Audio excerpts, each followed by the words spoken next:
teste. Tá bom. Aí depois, depois a gente faz tudo de novo, né? A gente refaz, mas já vai Depois a gente refaz refaz. orientado, né. A É, propósito, Adrizoquinha, eu posso ficar até às 18 horas, tá.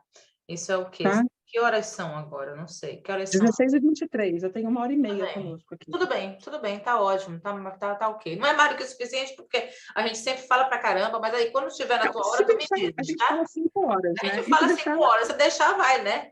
Vai, né? Mas assim, tu acabaste de me falar a tua experiência, né? Do que tu observaste nesses dias, né? Na tua vida, onde tu estás. E aí me veio o que a Lúcia Helena falou, que é de você ser dissonância na vida. E eu acho que a gente falou do outro mês da polaridade, né? Então a gente falou das polaridades, que elas são necessárias, e realmente as polaridades são necessárias para que se haja um crescimento, né? Sem polaridade não há crescimento. Se você chega como professor numa sala de aula, como nós somos, todo mundo está de acordo com o que você vai falar, e não existe nenhuma objeção. Plasticidade de ideias, de pontos de... Ou seja, não vai a lugar nenhum. Platitude. Não vai a a lugar platitude, nenhum. E é uma platitude... E esse é um perigão, né? Esse é um perigão, assim... É um perigo. Que a gente que está agora... A gente que está agora voltando à vida presencial, mais ativa e concretamente, a gente deve estar vivendo isso, né? De novo, mais uma vez, ter algum choque de ideias, choque de pontos de vista, e uma lida concreta com isso. E aí, eu vou perder o outro, eu vou perder a minha amizade, relacionamento, em nome disso que há pontos que são periféricos, outros são centrais, e outros são centrais e a gente acha que são periféricos, e periféricos que a gente acha que são centrais. Pois é, mas o problema é identificar isso, né? Identificar como é que eu crio olhos para identificar as guerras que valem a pena ser lutadas, né? As batalhas que valem a pena ser lutadas, e outras que é puro capricho, é puro ser mimado, né? Que você quer que todo mundo só gire em torno daquele seu desejo. Pois é, mas assim, por exemplo, na música, né? Para quem está ouvindo a gente que não é de música, né? Tem a história dos acordes, né? Os acordes consonantes e dissonantes. Né? Então, nos consonantes, claro que houve toda uma história, um estudo, até que se chegou aqueles acordes que você ouve, né? Várias, no caso, quem não sabe de música, várias notas juntas ao mesmo tempo, e você não sente nenhuma perturbação, entre aspas. Porém, se você ouve um acorde de jazz, por exemplo, ele é um acorde dissonante, a maioria deles, e isso não te perturba. Por quê? Porque dentro de nós também existe uma dissonância. E nós somos dissonância, nós somos essa nota estranha, entre aspas, dentro do meio que a gente vive. E aí eu volto naquela história que tu me contaste. Porque quando a gente está em uma cidade, a gente está em uma escola, seja onde for, no trabalho, seja em qualquer ambiente, e você sente que algo não está de acordo com o que você acha que poderia ser, ou de uma forma diferente, ou melhor, ou pior, seja o que for, né? Mas se você tem aquela sensação, você é a dissonância nesse acorde da simplicidade, da normalidade, que está tudo bem, está tudo bom, mas você sabe que não está tudo bom porque você veio de fora, porque você tem uma outra perspectiva, então você é a dissonância.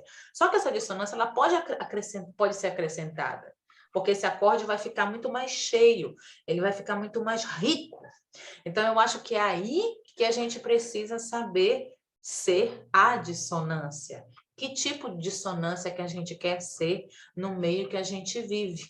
Porque isso causa uma outra vibração. Você chega em um ambiente, aquele ambiente tem a sua própria vibração, que já foi construída ali, com fulano, com cicrano, com o próprio ambiente em si, com o clima, com a cidade, com a hora que está acontecendo a história.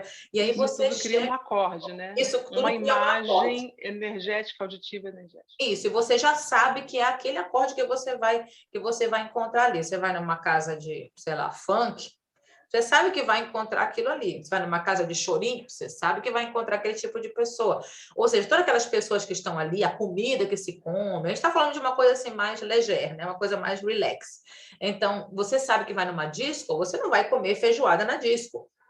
Tipo assim, na discoteca não tem feijoada, pelo menos não que eu saiba. Pode ter umas temáticas, mas no geral, não. Você vai para beber. Então, a bebida, ela faz parte daquele acorde, por exemplo. E a bebida alcoólica, mais ainda. Porque ali é aquele lugar. Se você chega com outra perspectiva ou com outra expectativa, você se torna dissonante naquele acorde, porque aquela vibração não é a que você estava esperando, não é a tua, não é o que você queria, ou então o que você é. Porque em cada um de nós, a gente tem uma expectativa de vibração em relação ao outro. Eu, quando converso contigo, apesar da gente não estar ao vivo, a gente está ao vivo, mas não está na mesma sala, ainda não, estaremos. Estaremos em um mês. Deus quiser.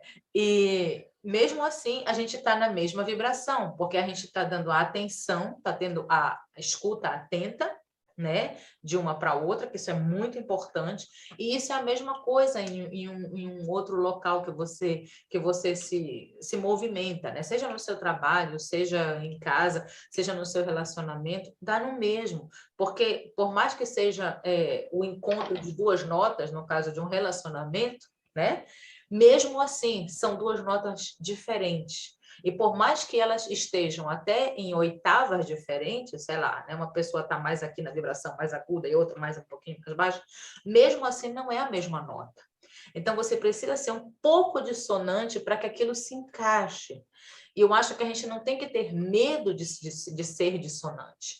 Só que a gente precisa saber como entrar nessa dissonância, como estar nesse ambiente, e se você tiver uma perspectiva diferente, se você for a nota dissonante, você precisa saber como entrar naquele acorde. Não pode entrar de qualquer jeito, porque senão você quebra toda a consonância que já existe, e o que vai acontecer? Você vai ser a notinha, ou a pessoa, ou o ponto que vai ser desligado, porque as pessoas já estão acostumadas com aquilo. É a mesma coisa que um batuque, né? Sei lá, um batuque, um funk, ou seja lá, a batida, o ritmo ele te dá pá, pá, pá, pá. Tem um outro que entra que vai perturbar isso, ou ele se adequa, ou então ele sai, porque o que está continua. Então, eu acho que essa questão da vibração, né? E principalmente no que diz respeito à dissonância de ser, né? Porque não é só em relação aos outros, mas em relação a você mesmo. Chega um ponto da sua vida, isso eu posso dizer por questão, por experiência própria, que você acaba sendo obrigado, queira ou não, a avaliar se a partitura que você construiu na sua vida está do jeito que você quer. A música da sua vida, se ela está do jeito que você quer.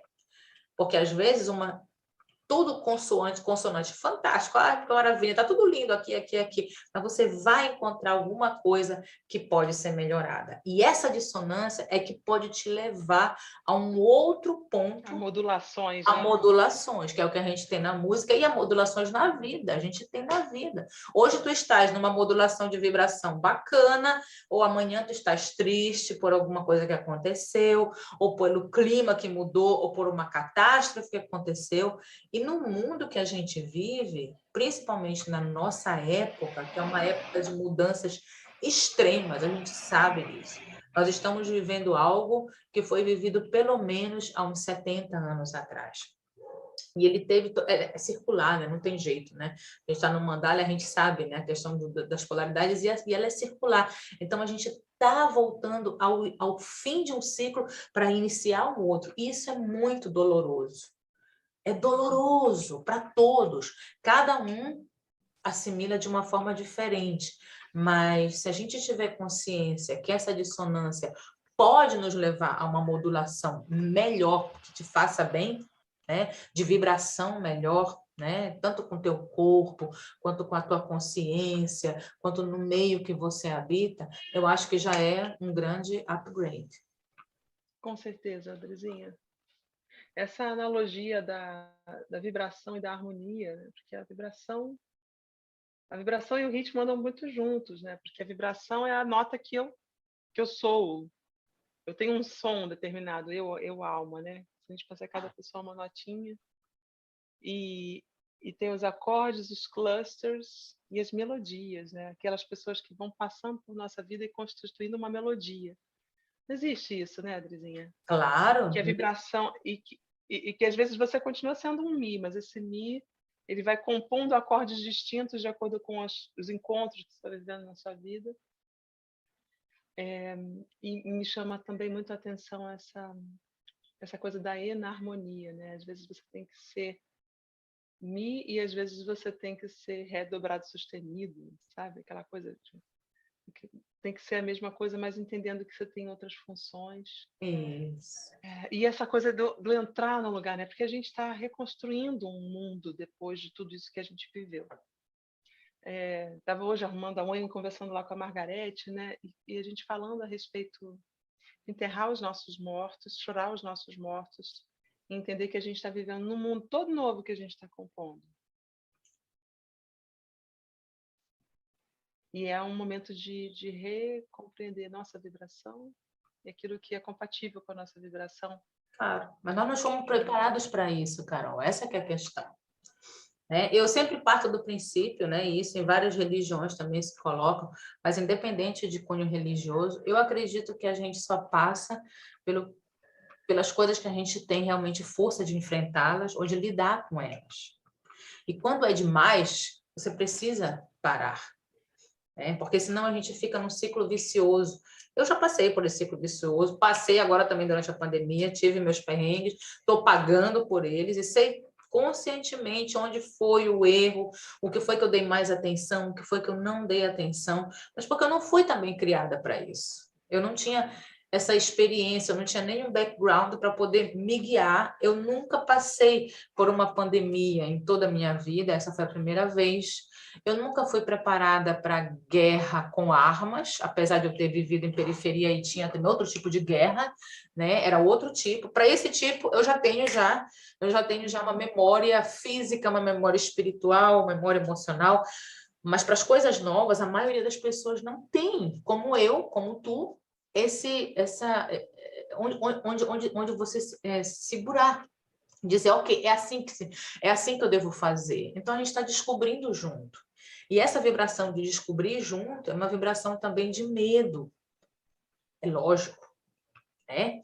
O medo, ele é um bom mecanismo para que você não atravesse a rua, né? Sem olhar para os carros e sem perceber o perigo, que você vive em sociedade, que você precisa ter uma percepção sinestésica, mas, ao mesmo tempo, ele em excesso te leva ao pânico, te leva à parada, te leva a realmente parar na tua vida e não fazer mais nada.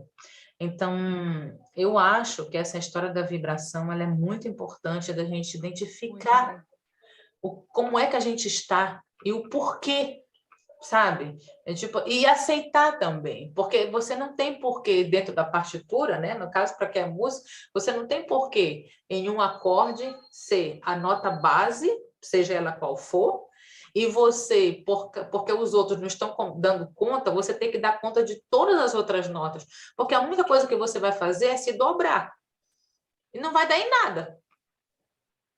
Vai ser a mesma coisa, a mesma vibração. Então, é algo muito a se pensar, principalmente para quem trabalha com música também, quem trabalha com arte, né? Porque a arte ela tem esse poder de transformação, mas ela também tem um poder de te cegar. Porque você pode, ao mesmo tempo, transformar o caminho do outro para que ele possa se encontrar, não a tua arte, mas um caminho que ele possa abrir para si mesmo, como ele pode dizer, não, isso é arte para mim, não existe mais nada. Ou seja, você está tolindo também. Se você aí é uma polaridade que não leva a lugar nenhum, né? E a gente como artista pode também enfiar a cabeça embaixo da terra, né? Pode, porque pode dizer assim, não, imagina, daqui eu não saio, daqui ninguém me tira. É um mundo tão maravilhoso, para que eu vou sair daqui? Exato. E eu tenho experiência com gente que eu conheço que são excelentes artistas, maravilhosos, mas que fogem da sua própria realidade, ou pelo menos de falar sobre a sua realidade, de discutir sobre a realidade, não só a sua realidade artística, né? Mas de sentar com outro artista, ou com outro cantor, com outro ator, seja o que for, com outra pessoa, com um caboclo que está remando lá, que tem muita arte no que ele faz também, e de reconhecer, e de poder se abrir, e de aprender, e de assimilar aquilo também, aquela realidade, aquela riqueza da realidade do outro na tua arte. Então, o que acontece? Você fica... Vários pianistas falaram isso, eu acredito que o Horowitz também falava isso, né, para os alunos dele. Você não pode aprender a tocar piano se você fica apenas 12 horas treinando escala e treinando repertório. Eu acho que vários professores falaram isso, vários. Por quê? Porque eles sabiam a importância de você viver fora do palco. Porque o palco ele vai refletir também na tua arte, a tua forma de representar a tua arte, seja ela qual for, a vibração de tudo que você já acumulou. E isso é muito importante, a gente se esquece demais. Então, o que acontece? Assim, nós somos cantoras líricas, né? Eu vou falar num ponto assim que talvez vão me matar depois, mas não posso fazer nada, né? Eu falo que... às vezes eu falo que me vem, nem tudo, mas eu falo. Existem muitos cantores líricos, né? Porque nós trabalhamos com uma arte que, apesar de vir do povo, depois ela se tornou elitista, a gente sabe disso, ela tem toda uma história elitista, tá? Isso não tem a ver com a arte como conteúdo, e sim como histórico, como ela foi utilizada dentro das sociedades que a colocaram, né? Assim, como uma arte elitista.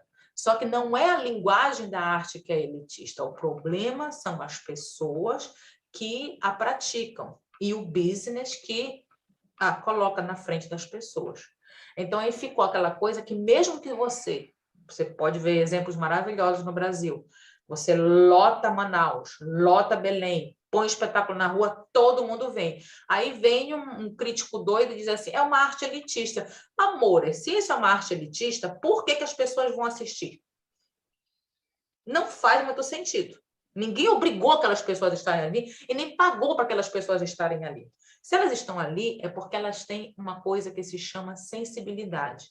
E a sensibilidade, a vibração da sensibilidade, ela não é elitista. Por isso que quando o Mozart fez Bodas de Fígaro, tem toda a sociedade ali metida no meio, todos os conflitos daquela época. Agora, claro, você pode ver apenas a música bonitinha, linda e maravilhosa, que é realmente fantástica, ou você pode também ler socialmente, que são conflitos que ocorrem até hoje em outras sociedades, de outras formas, logicamente, digamos, updating, né? Lá nos TikToks, né? Mas se você for ver os conflitos, gente, é o mesmo problema. Então, assim, eu acho que também é uma função nossa de... Eu não sei se a palavra desmitificar ou desmistificar, desculpe o meu português, porque agora tem algumas uma coisas... Uma cabocla que fala alemão traduzido para o português, né?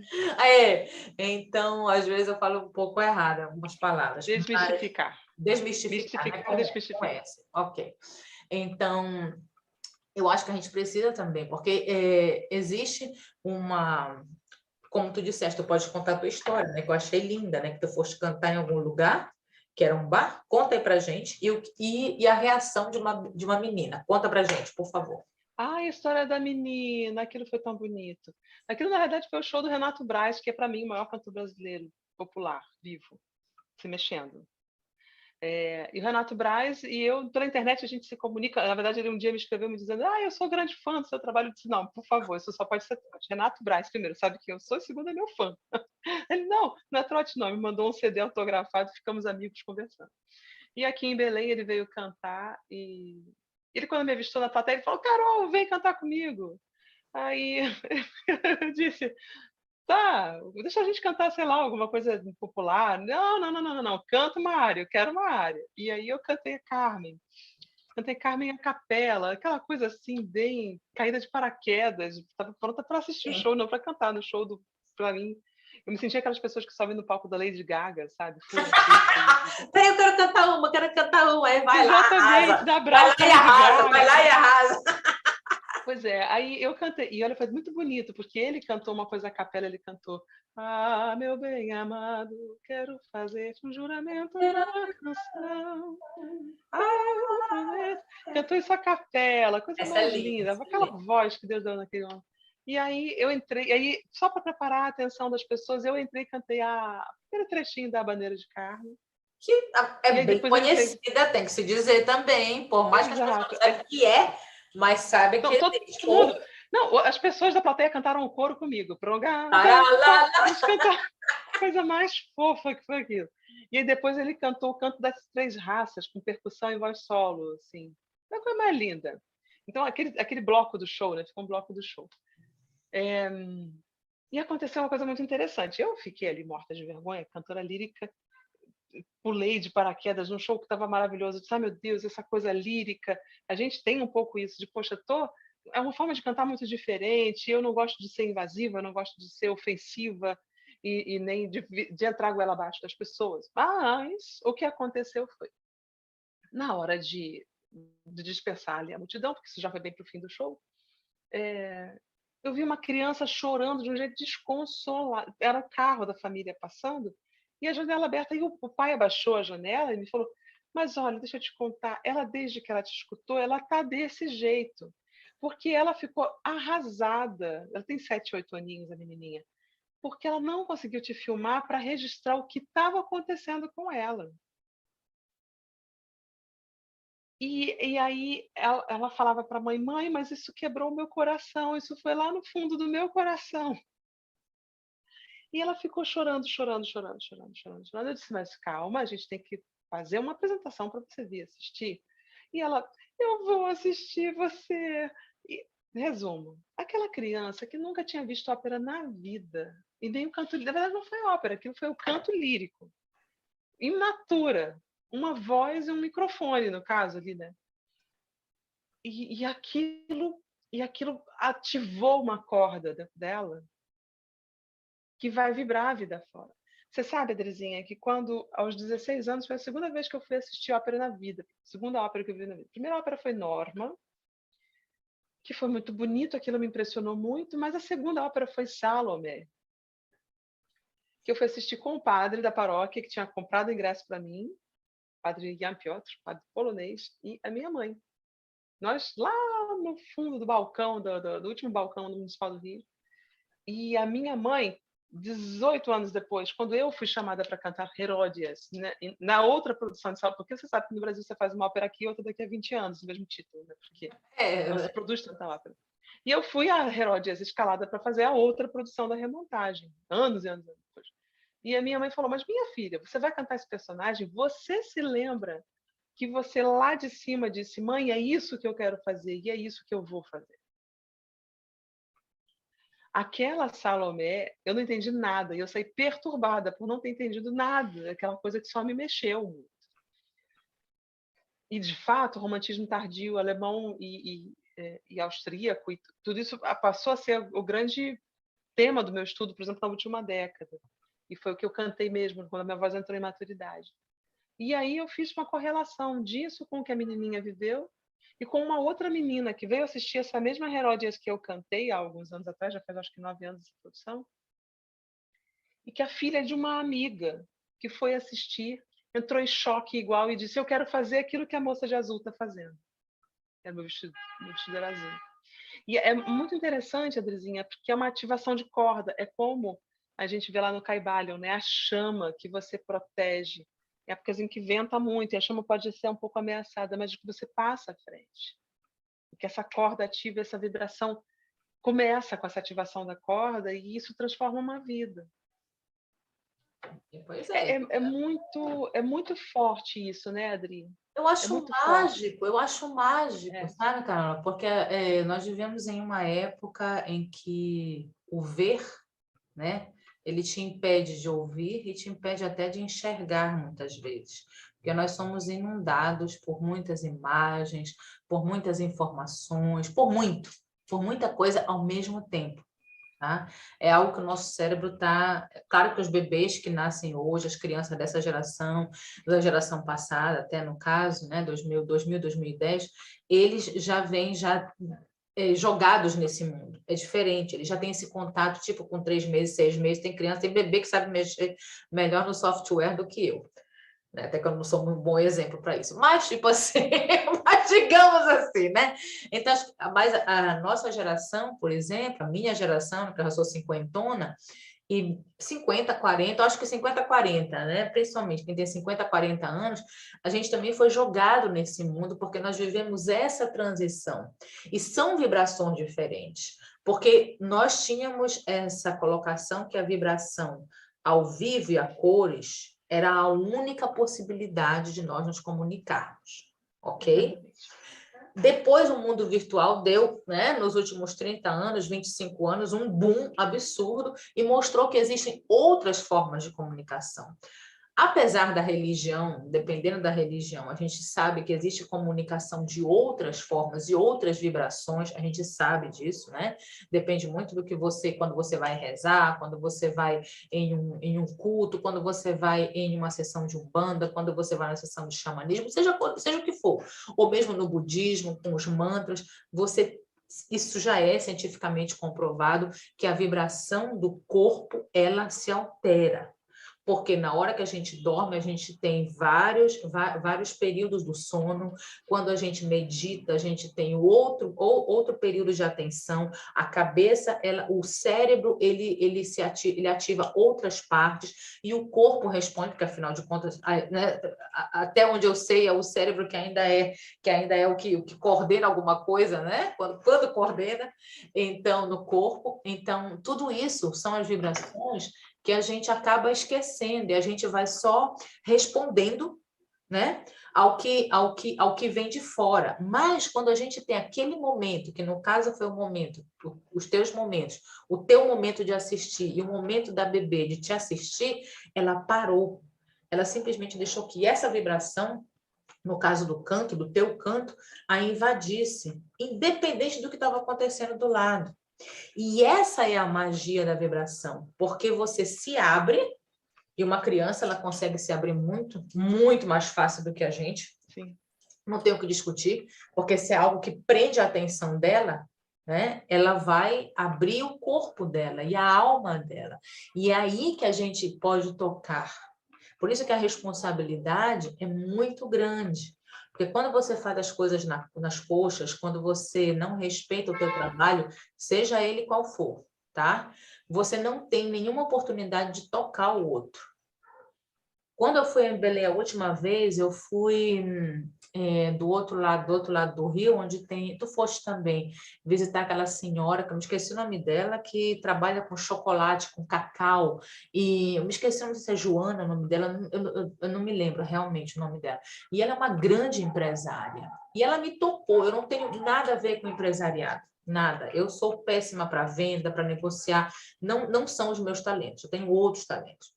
Mas o trabalho dela, como ela explicou, o que ela mudou naquela comunidade, a vibração da comunidade, o crescimento da comunidade, ela transformou aquela comunidade em uma comunidade muito mais feliz e muito mais próspera, sem perder a sua própria vibração, sem perder a sua essência. Porque ela disse, eu me lembro na época que eu fui lá, ela disse, eu já recebi várias propostas, né, de firmas internacionais, né, para poder vender de compra, mas eu disse não, né, assustada eu disse não, porque, vamos a Maria Bethânia, porque eu sei que isso vai mexer também com todos os meus empregados, com a comunidade. Toda uma cadeia da comunidade que é ativada para aquele ponto que viu. Claro, porque não é o cacau em si que é maravilhoso, né? Claro, isso aí não é o cacau em si, não é a matéria, mas sim o trabalho que todas aquelas pessoas na comunidade estão investindo. Então, você sai até de uma ideia capitalista, mesmo vivendo dentro do capitalismo, para uma ideia muito mais socialista, que é onde você realmente divide de forma ideal, digamos assim, né? De forma ideal os gastos do teu trabalho, o investimento do teu trabalho. E como a gente trabalha com arte, o que é que fica depois que eu faço um concerto, depois que a Carola canta? Se não ficar essas vibrações e deixar um rastro, uma chama em alguém, de alguma forma, por mais que seja de rejeição, não tem problema. Mas dizer, isso não é o que eu vejo como música boa, não é uma coisa que me perturba. Por que me perturba tanto essas vibrações? Existem pessoas também que se perturbam, que não aguentam, tá? O canto lírico, por exemplo. Né? Dando um exemplo, né? Ou uma ópera, ou uma abertura de Beethoven, porque são muitas vibrações ao mesmo tempo. Então, ela não aguenta. Mas por que ela não aguenta isso? E, ao mesmo tempo, ela aguenta entrar numa casa de brega ou numa aparelhagem que também tem, em termos de vibrações, é muito mais audível, né? E é muito mais forte, né? Como intensidade. Então, o que é que te difere de uma coisa de outra? É a questão de você poder parar, ter a obrigação de parar para ouvir e não ter que atuar. Eu não sei, existem várias, claro, existem várias. Existe a possibilidade da pessoa, primeiramente, de não vibrar naquela corda, né? Aquela vibração Por ser exemplo, muito para longe de tudo que ela suporta. Tanto a pessoa que vai lá na aparelhagem, os eu dois. já fui perto de uma aparelhagem e eu não consegui nem escutar, porque é um volume muito alto, eu não consegui nem entender qual era a música, porque eu senti enjoo e tontura. Ah, A minha vibração não acompanhou a vibração. E eu vi outras pessoas se divertindo tão bem ali. Eu dizia, ok, não é aqui o meu lugar. E eu acho que com relação ao canto lírico, Adri, o que você acha? A gente que é professora, né? A gente, quando vai no processo de educação, na verdade, não é nem. Porque aí que tá, não, a gente chama de educação de voz, mas na verdade não é uma educação. É um emergir a voz que já existe dentro da pessoa. Parece coisa de New Age, mas não é. É porque não é uma voz que se educa. É uma voz que emerge. Ela já existe, eu garanto. Assina um documento dizendo essa voz já existe. Em potência. Só que ela encontra ocasião, a gente vai fazendo uma jardinagem permitindo que aquilo dali aflore, né, e dê frutos. Então, no processo de fazer emergir uma voz, a gente precisa visitar tudo que é estruturante, vida uterina, o bebê que você foi, o neném que você foi, sabe, a criança que você foi, os fatos e traumas, alegrias e todas as... Porque um primeiro e pequeno exemplo, se a musculatura guarda toda a tua memória, você pode perguntar a qualquer osteopata, ele vai dizer, aqui teve uma operação, isso aqui foi um acidente, porque o corpo guarda a memória, muscularmente memória falando. muscular, olha. A memória muscular, ela existe. E para que você permita que essa voz emerja, para que essa voz emerja, ela precisa ser autorizada por cada uma dessas trancas de traumas. E o que acontece dentro do processo de canto lírico? É isso ou é nada? Você pode fazer um processo de educação da voz lírica sem passar por isso? Pode. Eu vou te ensinar 2 ou 3 estratégias. E se por um acaso o seu corpo for mecanicamente muito apto, você vai fazer, mas você nunca vai adentrar esse sacrário da arte. Porque para adentrar esse sacrário da arte, você precisa estar espiritualmente, no melhor sentido da palavra, disponível. A sua essência tem que estar disponível para adentrar aquilo. Eu quero dizer, então, que a pessoa que é um cantor inconsciente, ele não tem o direito de fazer aquilo? Ao mesmo tempo, não. Porque, às vezes, Deus tem os seus caminhos misteriosos, né? E, às vezes, a pessoa ela é levada a conviver até uma bela hora que água mole em pedra dura, ela um dia acorda e diz, meu Deus, o que é isso que eu estou fazendo? Isto é maravilhoso. Ou isso não é nem onde eu tinha que estar, mas isso me leva a um lugar ou outro, né? Então, quando a gente está no processo de fazer essa voz emergir, a gente tem que visitar o primata, o bebê. E antes mesmo, né, quando a gente faz aqueles exercícios que você propõe de abertura de mandíbula, aquilo dali é réptil. É o sapo, a cobra, porque quem abre a boca com intenção de ou fala ou é o mamífero. A cobra, o sapo, ele só abrem a maçaneta da boca, o mosquitinho entrar.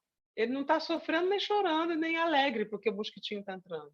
É claro. Então, a gente revisita fases da nossa evolução e nesse processo a coisa precisa ela tem que estar bem amparada. Porque existe uma música que é sublime, mas para você alcançar esse sublime, você precisa ir para outra polaridade, para o mais material e o mais animal e o mais básico, o mais primário possível, para que você possa fazer esse trilho. Ou seja, você precisa ser a sua própria dissonância, né? Você precisa encontrar quais são os pontos em você. O professor, ele só é um orientador, na verdade, né? Ele vai só dando sapatinhos, caminhos, igual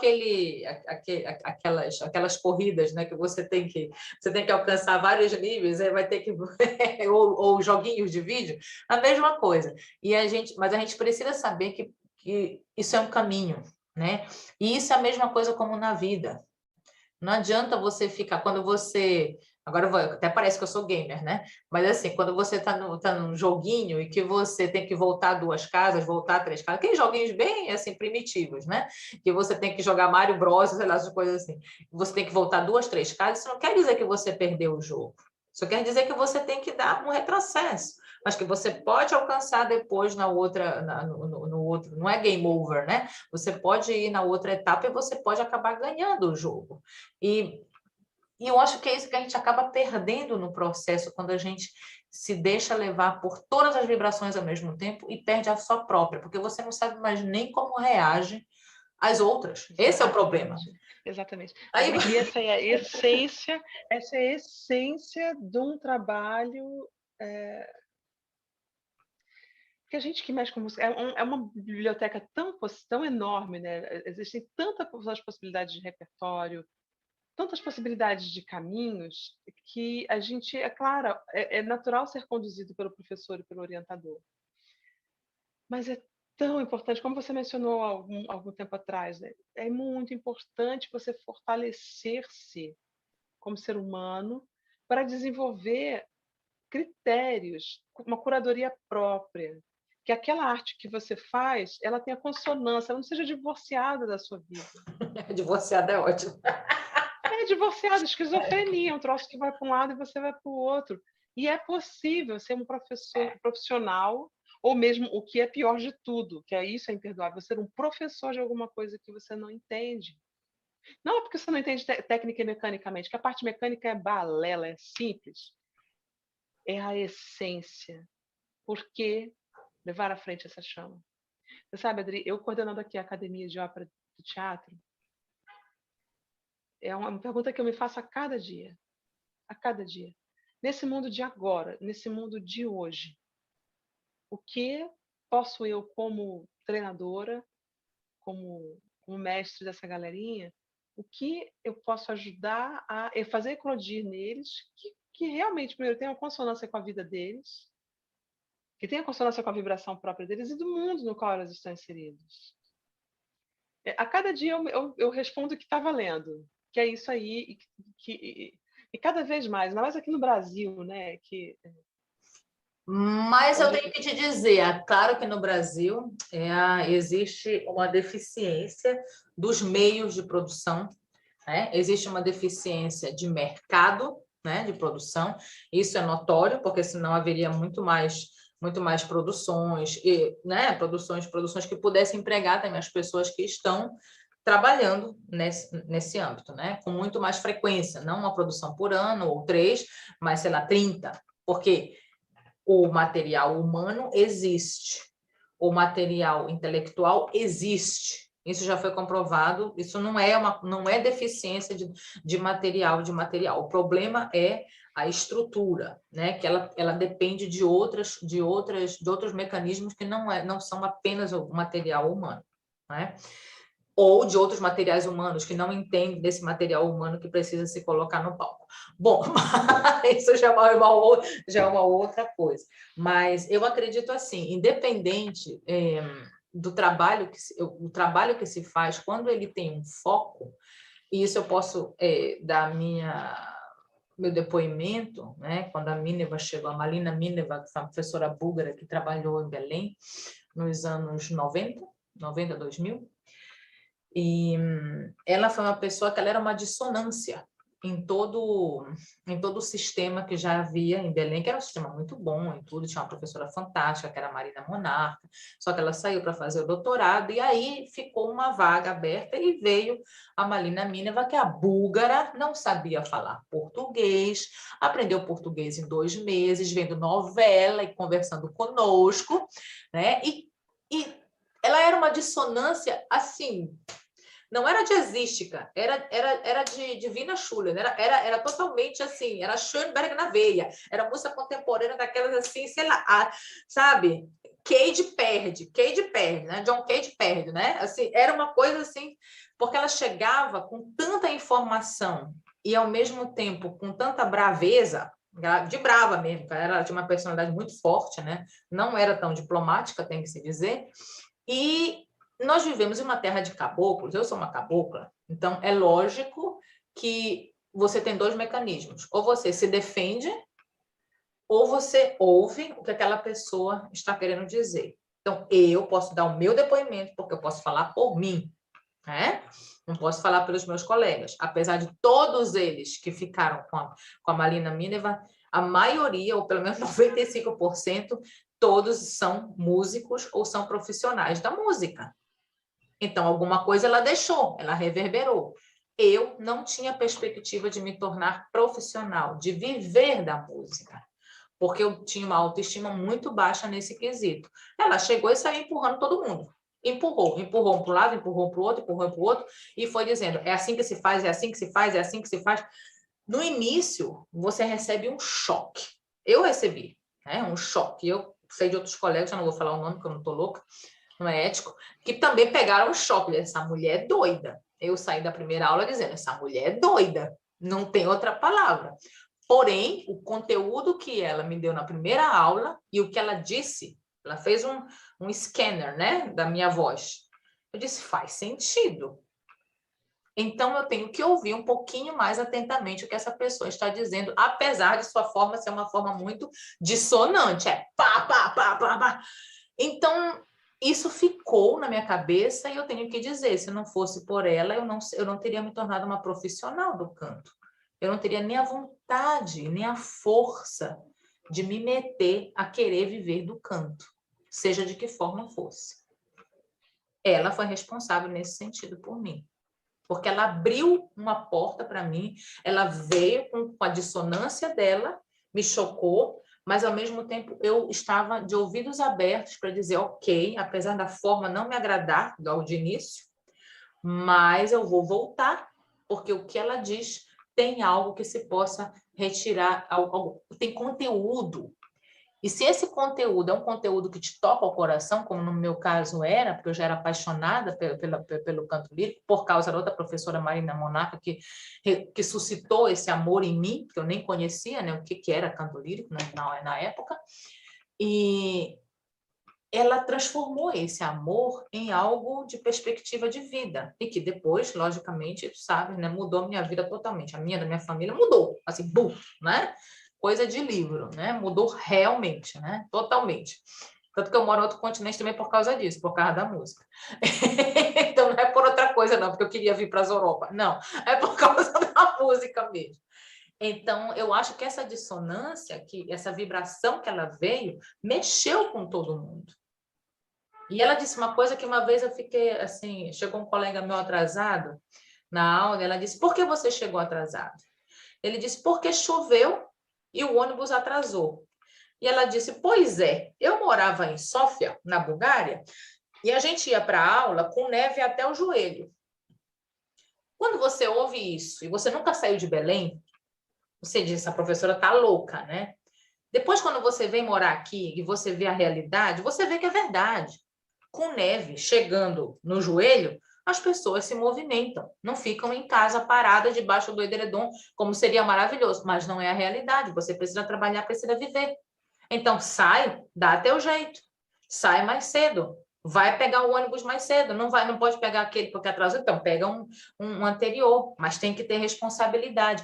E eu acho que isso, quando a gente está, existem algumas filosofia que diz assim, quando você se sente muito acomodado, quando está tudo muito bom, está tudo muito maravilhoso, tudo muito quentinho, você pode até estar numa merda quentinha, que você vai continuar lá. Você não vai sair de lá, porque não tem dissonância. Tá tudo maravilhoso. E é bom estar maravilhoso. A gente precisa se acostumar com coisas boas, mas a gente precisa saber também que sempre existe um outro caminho que a gente pode também alcançar. Nem que seja um pouquinho. Não precisa ser essas loucuras que o povo coloca, sei lá, ganhe $100.000 ou sei lá quantos $1.000 na pirâmide tal, porque você não pode ficar parado. Não, eu discordo. Eu acho que o parar, e isso é uma coisa muito da sabedoria indígena também, né, da sabedoria xamânica, que quando você para, você também assimila tudo que você tem e também o crescimento que você já adquiriu.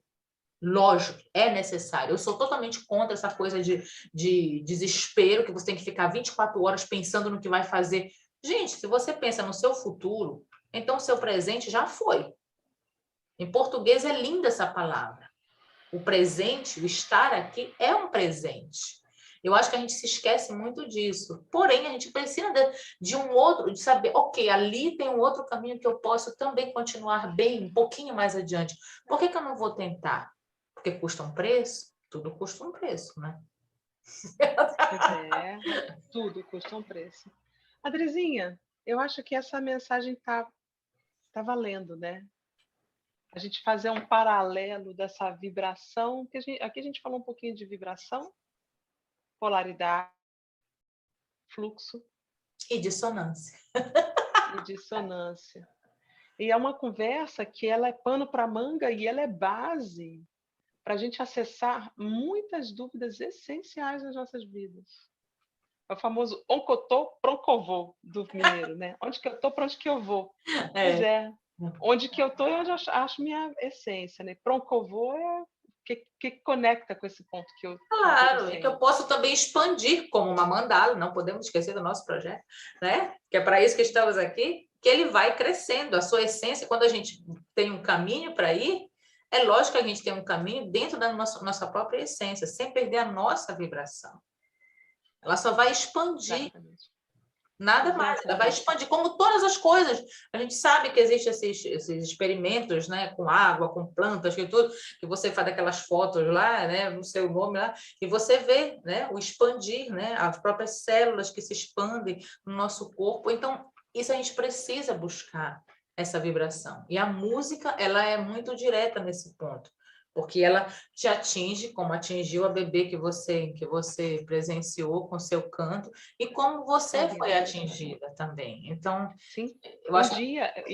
E você sabe que tem uma história muito gracinha, só para terminar. Eu tenho uma. Você lembra que ano passado eu fui jurada, passado não, retrasada, eu fui jurada no Festival Nacional da Aliança Francesa, Festival de Canção Francesa. E teve uma menina que teve o segundo lugar, e para os 3 primeiros lugares eu ofereci aulas de canto de presente, como uma oferta.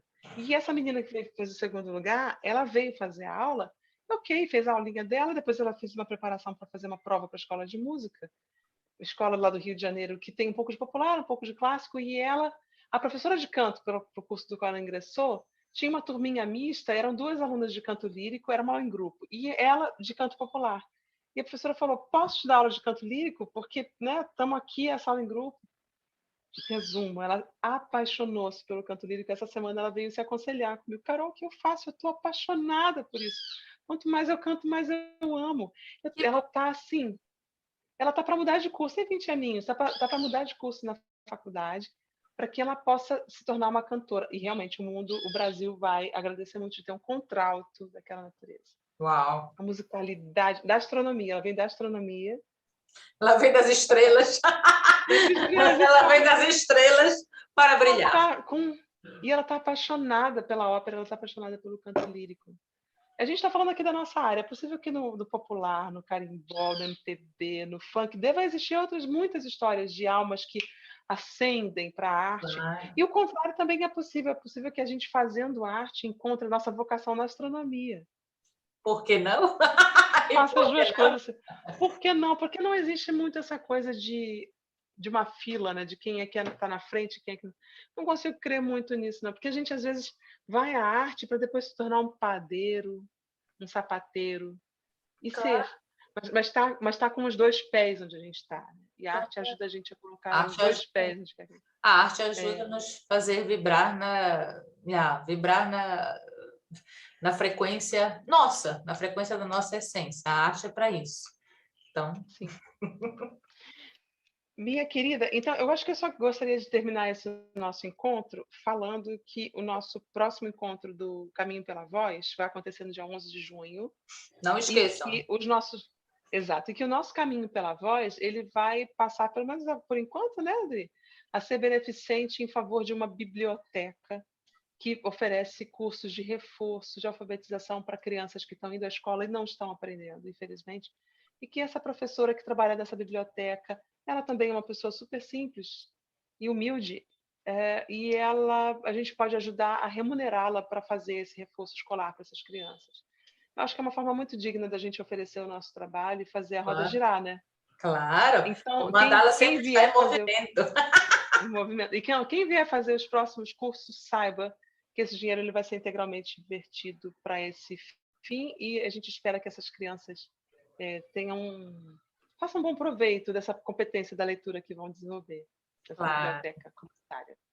Correto, Ok? minha linda. Ok. Então, um beijo grande.